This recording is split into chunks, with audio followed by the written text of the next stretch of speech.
Mascherine obbligatorie sui mezzi di trasporto, un invito che purtroppo in molti ignorano. Per questo il Comune di Padova ha deciso di avviare una serie di controlli su autobus e tram.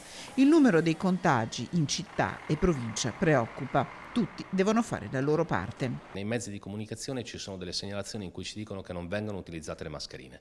Allora, sappiate che faremo dei controlli, ci saranno anche eventualmente delle sanzioni e non sono delle sanzioni per poter reprimere qualcosa, ma anche questa è prevenzione della nostra salute, noi vogliamo controllare per il bene dei nostri cittadini. Ho dato un'indicazione precisa sul punto che è quella di fare dei controlli. Intanto nel fine settimana è scattato il controllo da parte della Polizia Locale e degli agenti della Questura sui luoghi della Movida, sorvegliata speciale la scalinata della Gran Guardia di Piazza dei Signori, dove alle 2 i giovani sono stati invitati a tornare a casa. Sappiamo che Piazza dei Signori è una delle piazze più belle che ci siano, non solo a Padova, che c'è tanta movida, però a un certo punto questa movida va interrotta, con la chiusura dei locali è necessario che si restituisca una quiete pubblica. E in città cresce la preoccupazione per alcune baby gang che girano di sera nelle piazze del centro. Dal comune un appello ai ragazzi.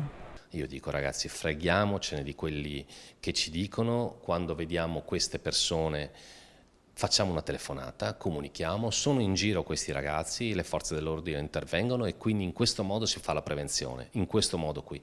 Perché dopo purtroppo che Giulio, il titolare del Mare Chiaro, prende un cazzotto, arriviamo dopo e non va bene, dobbiamo arrivare prima e se qualcuno ci avesse segnalato che c'erano questi ragazzi in circolazione, e allora ai ragazzi ho lanciato questo appello, dateci una mano, voi li vedete, voi avete il polso della situazione, fate una telefonata e questa è prevenzione.